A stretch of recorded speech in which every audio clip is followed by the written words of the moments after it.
Thanks, Sanjeev, for the perhaps more generous than deserved introduction, and it's really great to be here. It's a bit interesting to be here in this kind of context. I think I'm the token millennial, according to Wikipedia. I still count, the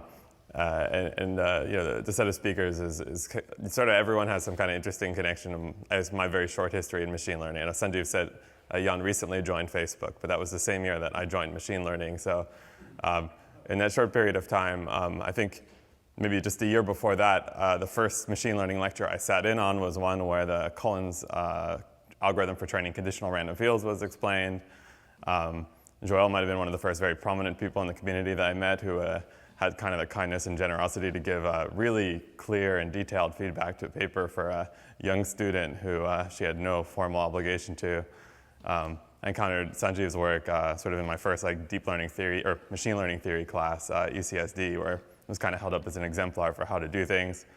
And much of the little I know about machine learning, kind of core learning theory, comes from an excellent textbook that Shai-Shalev Schwartz wrote, and of course Jan LeCun, as someone entering the field in 2013. Sorry, I'm a millennial, not a centennial or something. But anyway, you can't be influenced by this work, and much of my work has been in deep learning and really kind of following up on the foundational work that Jan's done since, I guess, the 1980s, right? Or before? I don't know. Yeah. So this talk, is maybe about largely going to focus on the kind of current climate of machine learning research and some of the controversies which I think are maybe not actually fundamental disagreements about technology, but maybe some about culture and some of the current trends and how we go about conducting science.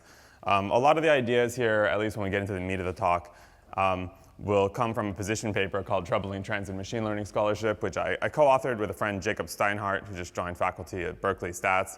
I'll also have some material that's not from that paper, and with, I guess, a sensitive critique, I should say that anything that you agree with or you think sounds like a good idea deserves equal credit to Jacob and myself, and anything that you don't agree with is something that I said that Jacob has no knowledge of, and it's not his fault.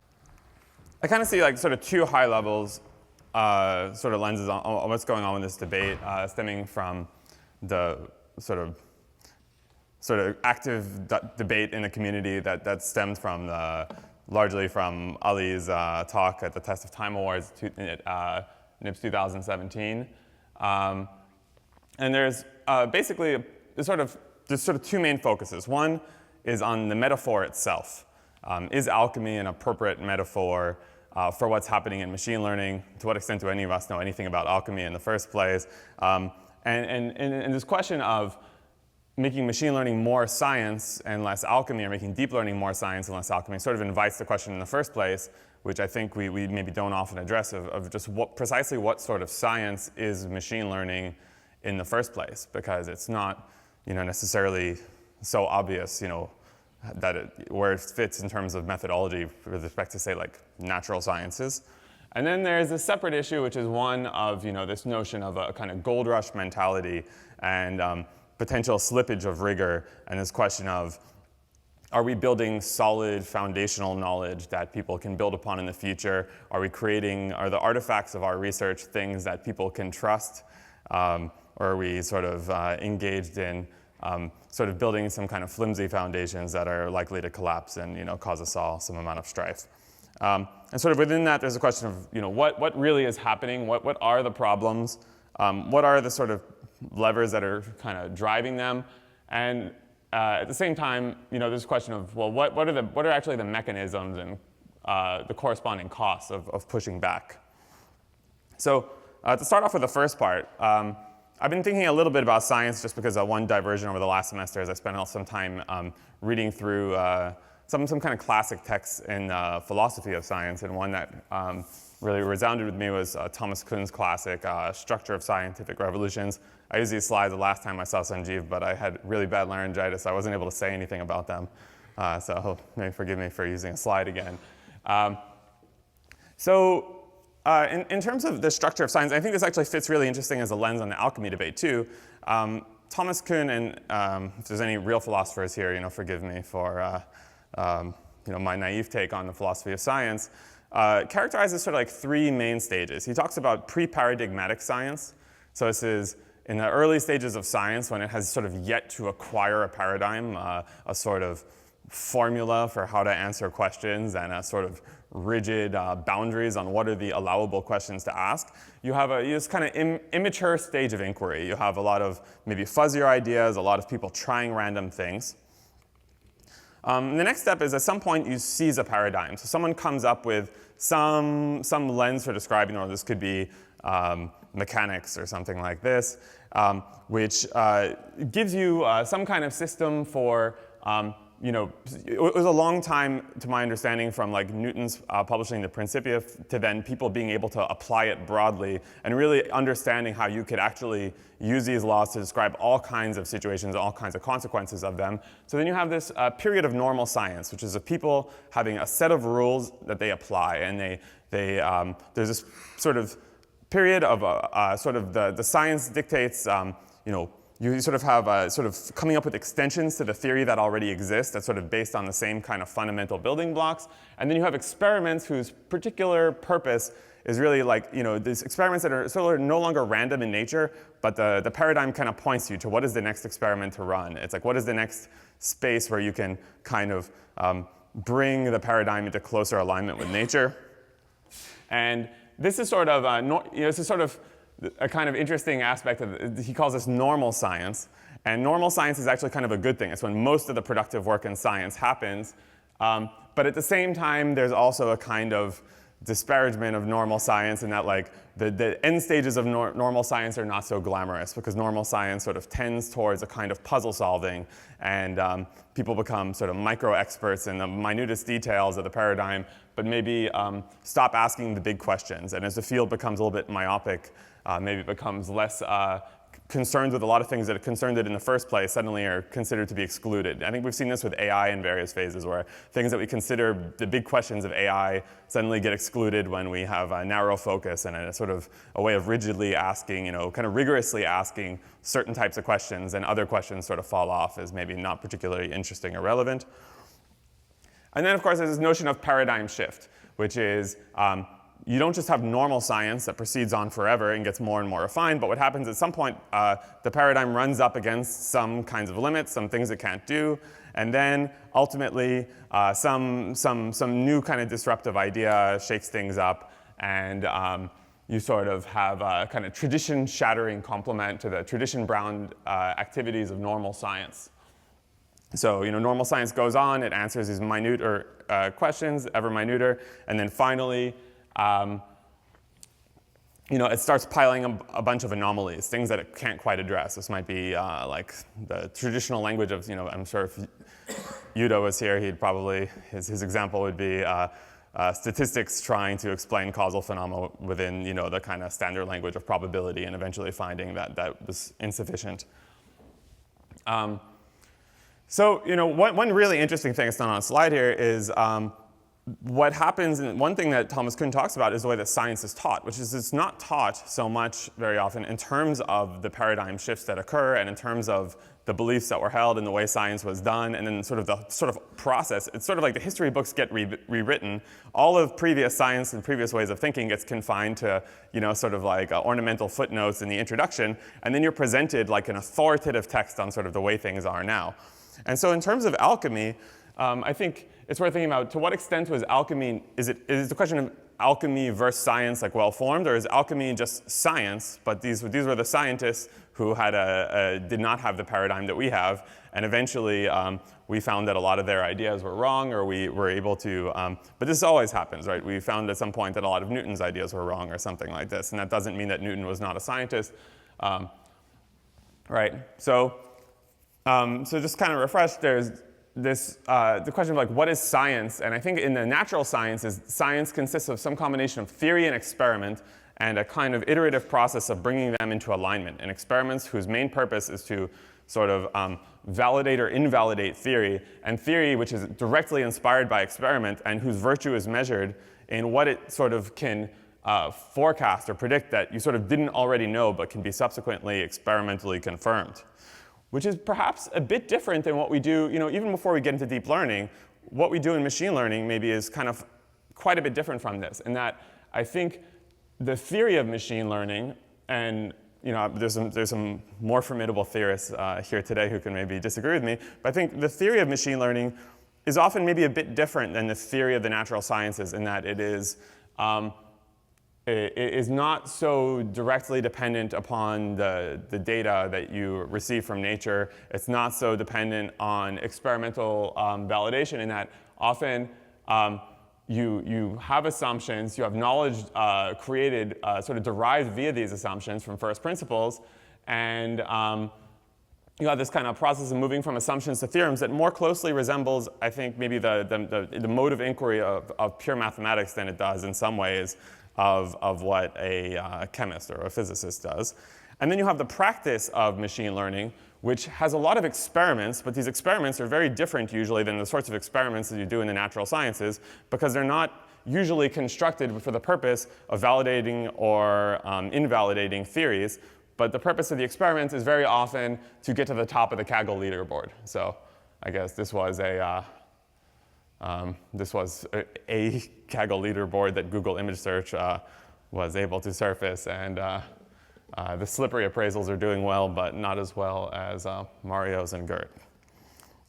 So, right, there's this question of what's so bad about the alchemists. This was machine learning at work. Microsoft PowerPoint, when I typed this title, was really insistent that I should use this graphic. This is a new feature they're trying out per the last update, and who am I to argue with the machine?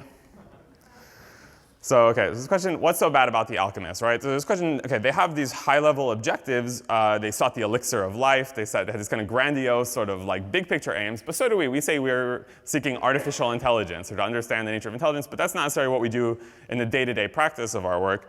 Philosophy, could be argued to also have some kinds of similarly like vague big picture claims. Or sort of aspirations, sort of aspirational aspect. I don't know if that's necessarily what invalidates them. In terms of the day-to-day practice of the alchemists, right, there's a lot of them just sort of were the scientists of their time. They played significant roles in the early development of science, of chemistry, of metallurgy. Okay, maybe some of their ideas became obsolete. That's true of all scientists. Perhaps if there's something that marks the alchemists as distinctly at odds with sort of our notion of what modern science looks like, it's that they were secretive, or at least according to Wikipedia they were. So they kind of spoke about their technology in a kind of cryptic way and guarded their work in secrecy with ciphers and cryptic symbolism. And perhaps, if anything, maybe I don't think that's the focus of the Rahimi-Jan LeCun debate, but perhaps is creeping up elsewhere in the machine learning zeitgeist, these ways where a kind of alchemical way of working is being normalized.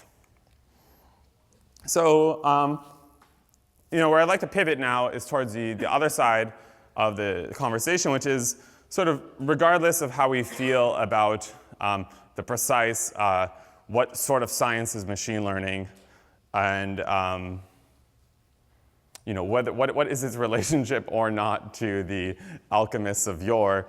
There's this question, I think, more broadly about the way we are doing things, and are we doing things right, and are there some kind of problematic patterns in the mode of scholarship that need to be nipped in the bud, regardless of what kind of like archetypal scholarship we're pursuing. So. I have to start, maybe with a cautionary tale about what happened to journalism. So I think, most journalism, at least, as I remember it, and perhaps I just wasn't around and it was always a mess or something, but, I can fondly remember the years where I wasn't, so cynical. I was but a boy in the 90s. And so some fundamental differences were, okay, journalism was a subscription-driven enterprise. So it had a completely different business model than it does now. You had a longer-term focus. I think you had longer-term careers. People had longer-term employment. They had, you had reputations forged over a long period of time. Right? The subscription model is a longer-term relationship that the reader has with the the provider of the news. So I think you had a sort of accumulation of trust over time that went into the relationship between the sort of outlet and the consumer. There were, I think there were real consequences for getting a story wrong. And articles were things that people spent a lot of time on. So I think there's some parallels already. I think between I guess you can assume everything is negated when we go to the present, and you can see there's some similar patterns in what's happening in AI or machine learning. So now too much journalism today is sort of characterized by a world that's really driven with a sort of myopic focus on certain key metrics that are these very short-term rewards that are not necessarily aligned with the sort of like fundamental ambitions of journalism of kind of shedding a light on the truth. And right, there's obsession with clicks, with impressions. There's an a la carte consumption model where you click on an article. It's a very short-term decision. It gives some short-term reward to the person who wrote it. And thereafter, the sort of transaction is complete. And if it turns out that the article was botched, I don't know that the publication ends up suffering some major reputational damage. It doesn't hurt their page rank. It doesn't hurt their sort of the way that their information is going to circulate on Facebook or Twitter. It doesn't sort of immediately diminish the number of subscribers they have because at least email subscriptions are free. And you have this kind of shift towards demand-driven news production. And suddenly, we're seeing this actually directly interact with what's going on in artificial intelligence. So I guess our metaphor touches our subject in that in the articles that appear about machine learning or about AI are just this kind of horrible clickbait. So maybe a little closer to home, since I'm a musician, is this way that when you sort of, if you focus on something like, say, record sales, you focus on the wrong objective function. You could very quickly wind up doing something that really is no longer what you purport to be doing, which is, in this case, playing jazz music on the saxophone, where what you meant to be doing, or what that name rightly describes, is something more like what John Coltrane did. So, at the same time, journalism is in this kind of, it's quite easy to sit back and identify the problem. It's quite easy, maybe even as an individual, if you don't have to worry that much about personal financial decisions, or if you happen to be well off, to sort of do things differently, take more time, make less money, get the story right. It's really hard to say at a systems level what you could do to sort of shape the community differently, because all the knee-jerk fixes sound sort of horrible. At the same, what are you going to do? Are you going to censor the stories? Are you going to censor social media? Are you going to nationalize the press? These all, everything that you could think of to sort of exert a kind of top-down manipulation to sort of right the situation has its own sort of consequences. So we're living in a time with a new set of incentives and maybe a set of bad behaviors, but it's not quite clear who has the power to fix it.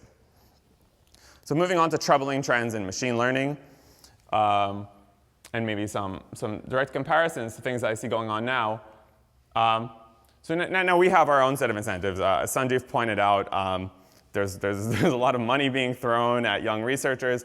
That money is actually tied up in weird ways to research incentives, right? If you have a paper published at NeurIPS, you have a paper published at ICML, you have multiple papers, these influence, these have become a sort of capital outside of the research community, not just in a sense of this increases the likelihood that someone like, maybe I as a young researcher would want to have a paper for the idea that some superior researcher in the field would read it and then, sort of I'd be able to be in dialogue with the community. Now suddenly there's external capital that machine learning has. It isn't just sort of within the community, but it's sort of as a signaling mechanism to Silicon Valley that you are sort of a real AI researcher. You're launching a real AI startup. You have a certain kind of social media like influencer game where there's a whole ecosystem around machine learning that has very little to do with machine learning research of any kind, and then maybe some people like me who are occasionally, or I guess some of us, have we're in this weird space of maybe trying to engage in that world, at the same time cautious of where it can lead. And the kind of way that, like, with the number of submissions and the sort of just volume of activity in machine learning blowing up, things no longer being people's research being sometimes in too many contexts, not judged by its content, but by kind of like some superficial aggregates. And just like I think people are driven by clicks, I think you wind up in a situation where if you're receiving you're receiving applications for 4,000 applicants who want to do a PhD in machine learning, and you cannot possibly read all the papers that all of them have written or whatever. You look and say, how many papers do they have? Did they get into the conference? Did they get cited? But you don't necessarily get to, in too many contexts, even maybe sometimes within the sphere of academia, we sort of lose the ability to focus on the pith.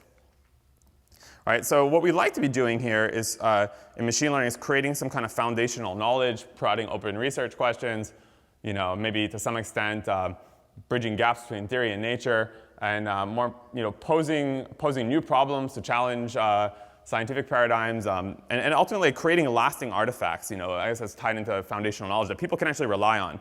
Like, you should always read a scientific paper with a critical eye, and that's sort of partly where new research ideas come from, is spotting flaws or weaknesses in previous work. But that's a bit different from reading the literature with like a sort of adversarial posture where you know that the author is actively trying to fool you. And I think too often this has become the climate of research conferences, that the stated contribution of the paper is not the actual contribution of the paper, and the author knows it, and they're scared that you might know it. And this is a fundamentally different thing from there might be a mistake that the author didn't know about, or there might be something they didn't consider, an angle that you can come up against. So in machine learning, right, the situation, part of the problem is that the situation is not all good and it's not all bad. There's a lot of things, a lot of ways in which it's amazing. I think people I've been fortunate to come up in a time of prosperity. I think people who went through leaner funding times, do not take for granted, right, the extent to which we have a vibrant economy around technologies, both in the form of research funding, the availability of full-time research careers. Even when I started, I think it was a bit of a turning point where people were saying, these are your options. Make it to faculty, or go to Microsoft Research, or become a software developer. These are your three choices. And now those aren't the three choices because there is this interest. So these other sort of objective functions are also tied to sort of engines that we don't want to part with. Right, there's also ways in which machine learning, I think Joel's going to talk much more deeply than I possibly could about reproducibility, but there's some ways in which the state of reproducibility compared to like 10, 20 years ago, while still not ideal, is actually great. Like one thing about the wide availability of open source code, the ability of, even the very ability to do something like the reproducibility project is something that in some ways is like a optimistic sign, while of course there's so much more to be done, or that gives you that creates the possibility of making things that much better. At the same time, we have these downsides right now. We have overburdened reviewers. We have papers, we have a combination of overburdened reviewers and reviewers who shouldn't be reviewers. We have the sort of emergence of these new incentives that are unaligned with scholarship. We have whole areas of sort of research and the discourse that are sort of like flatly wrong, that just like pockets of literature that don't make sense that pop up, where there's some obvious question that people should ask, but people are publishing too quickly to ask it. And the emergence of a number of bad academic patterns, possibly without any consequences. So a few of the patterns I just like to point out that are things that I think are going on that we could do better are, one is the sort of muddling of explanation versus speculation. So I mean by explanation here is an actual, like, this is why the algorithm works, versus, hey, this is the metaphor that we use to arrive at this algorithm. And I think intuition has a role, when clearly differentiated from evidence-based conclusions. But for example, in Ali's talk, when he famously, not to beat up on the batch norm guys are it's a super useful technique, and they have been so kind and gracious, and when we contacted them for feedback on the position paper, could not have been more professional and amazing about it. But the problem with a claim, like when you say batch normalization works by reducing internal covariate shift, is this is a sort of just declarative statement of fact but none of the entities in it have real technical or batch norm has a clear technical definition, but internal covariate shift does not.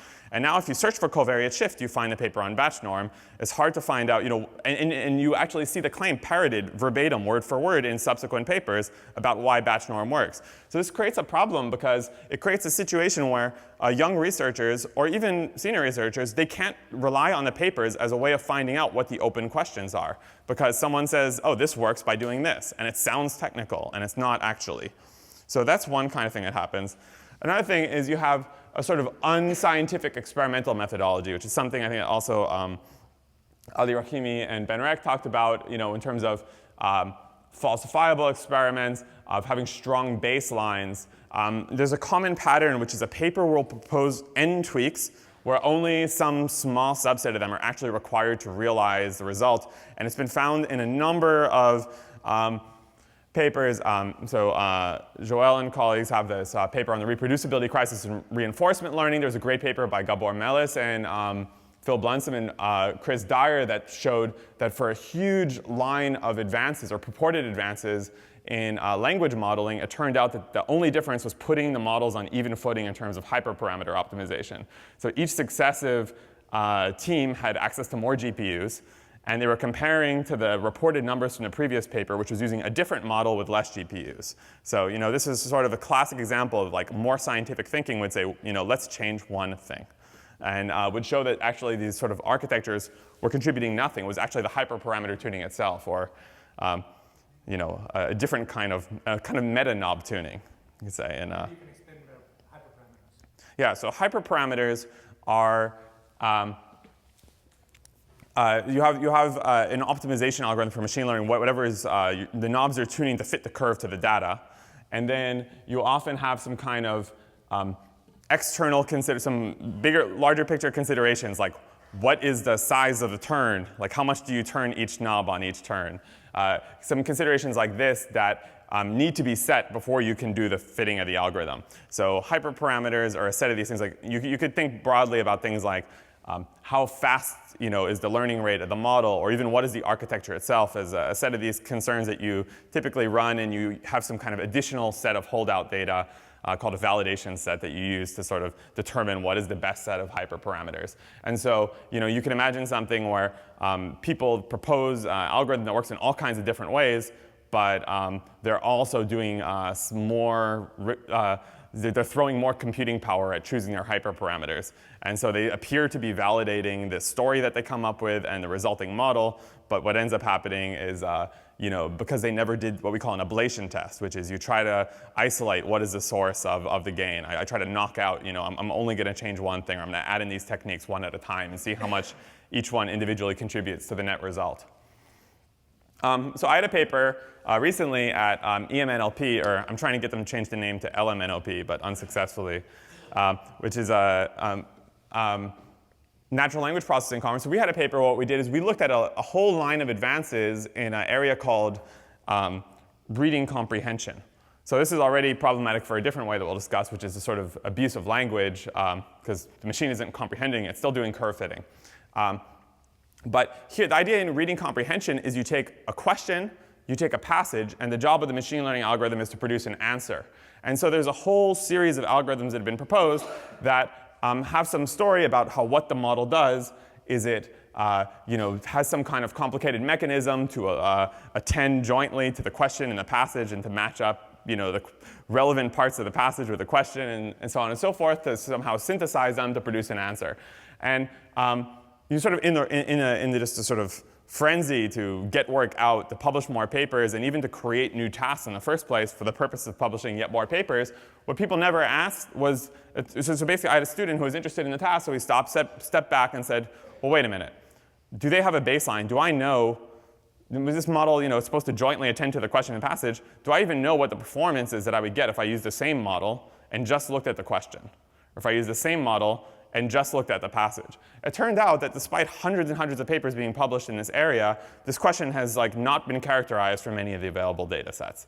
And it turns out that for a lot of problems, so this is from a paper that purports to get towards AI complete question answering, but it turns out not only do you not need to be AI complete to answer these questions, you don't even need to read the questions. Or sometimes you don't even need to read the passage. So it turns out that the tasks that we're addressing that are, if we don't even know what task we're addressing, right, then, like this is sort of something that's missing that maybe scientists are generally concerned with is, when you have words, what is the underlying concept in the real world that they're anchored to? Sometimes we get a data set, no one's actually looked at the data set, because the data sets can sometimes be synthesized artificially through a number of kind of ways, like kind of tricks for generating, like you have a sentence and you leave out an entity or something, and then you call the entityless sentence the question and the entity the answer.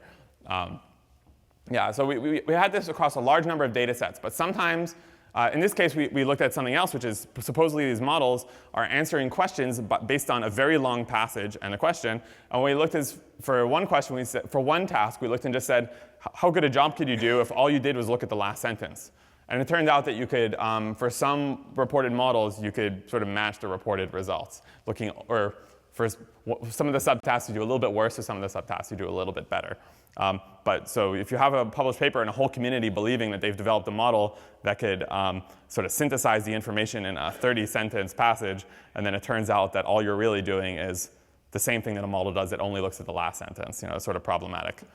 Another problem that's emerging in papers is something that we call mathiness. So we stole this from the economist Paul Romer, who used it to describe a kind of use of math. So I think math is this unparalleled tool for conferring clarity when it's used in the right way.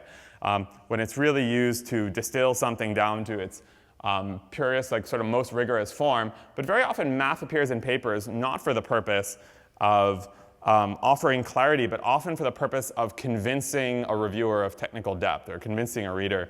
And there's some bad patterns where math is sort of used to steamroll rather than to clarify. And you can wind up with papers that have lots of theorems that have sort of no real connection to like what it is that they're actually purporting to do or the experiments they're actually running.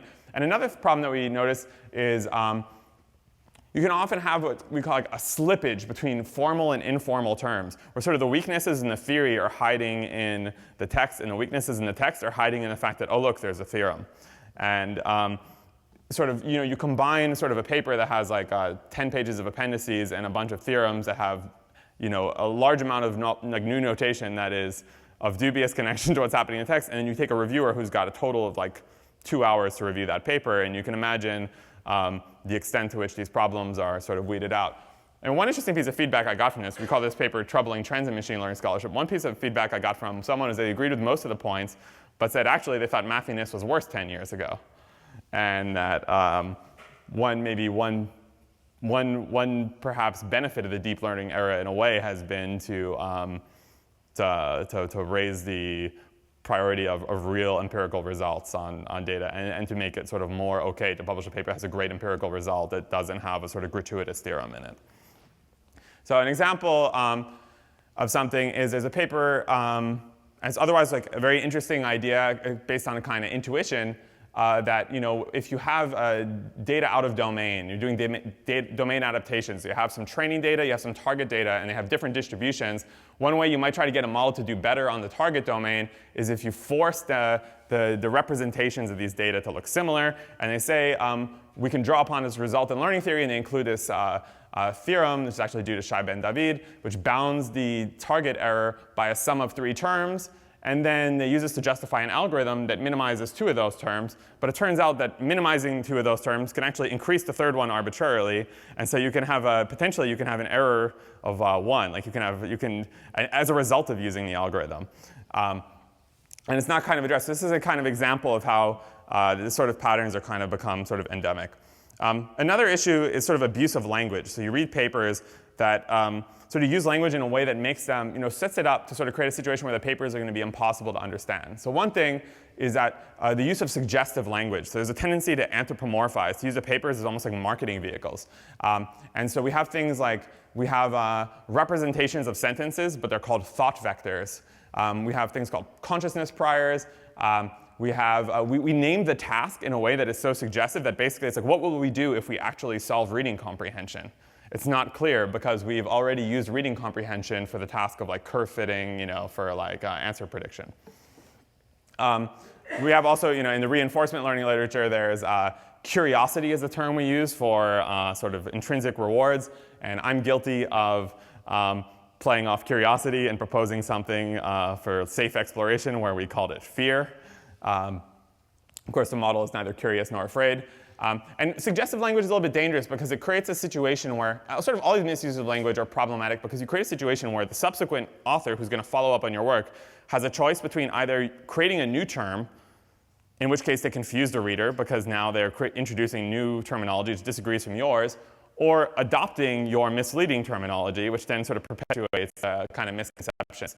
There's also a problem of just sort of people not taking the time to just find out what words mean. So we wind up in a situation of kind of badly overloaded sort of technical language. So examples are like deconvolution means the inverse of a convolution, but now it also just means a convolution from a lower dimension to a higher dimension because it happened in a paper, and now it happens in a lot of papers.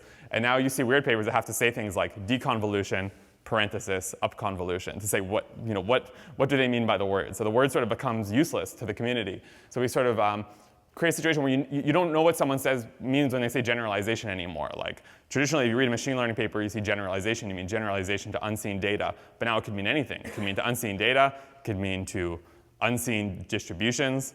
It's not quite clear what it's going to mean. Another thing is the tendency to use sort of like suitcase words in a technical context. So you take a word that's loaded with so many sort of colloquial meanings to so many people, and then you try to make a technical claim about it, like our model is more fair, our model is more interpretable, where each of these words is sort of concealing behind it anything that any reader wants to project onto them.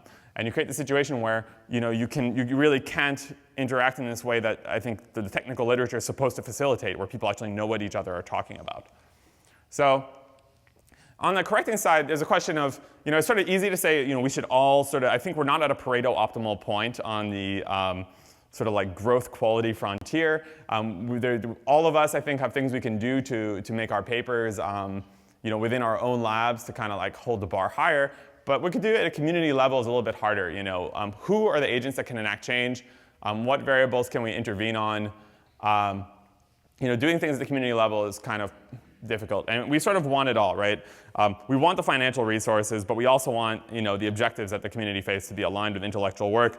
We want to grow our labs too large, but we also want to provide mentorship, right? We want the fame that comes with all the press attention, but at the same time, we don't want the press to be distorting incentives. We want stronger peer review, and at the same time, we have to be careful because we don't want to be like the communities. In some ways, we don't want deep learning or machine learning generally to become like communities that have the peer review that is so strong that you can't publish papers and you can't do creative work. So I think economics might be an example. If there's any economists here, you can punch me afterwards. But I think a field that maybe you might argue did its most creative work in the 1970s and 1980s and before periods when they wrote 10 to 20 page papers, they published them more easily. And now you have a situation with a 4 to 5 year publishing cycle sometimes, or maybe I'm like 2 to 3 years, I don't know. But I think it actually kind of stymies the progress in the field, and a lot of creative work that could have still been subsumed into economics is happening outside, and people who do, computational game theory, and people who do, that's where micro's gone, and a lot of the interesting work that could have been eaten by econometrics is happening in machine learning and statistics. So we want better peer reviewers, but we don't want to cull the community. We want to be a welcoming community, right? And so it's not quite clear what we do. Do we trim the reviewer pool? Do we have more training? Does any of it actually make a difference? So, in short, I think these are fundamental questions. I don't have all the answers. I think we need to engage in some, each of us individually in a kind of more kind of critical scientific and foundational research. I think maybe we, in some ways, want to make machine learning a bit more like science. I think we want to make sure we set the right incentives. We can do that as reviewers. We can do that as conference organizers.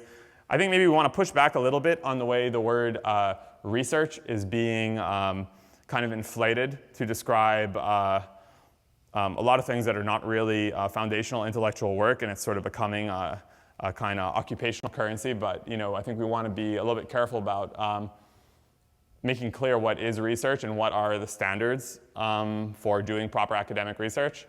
And ultimately, if we're going to have a messy literature, then I think we have to do a better job of distilling it and kind of synthesizing it.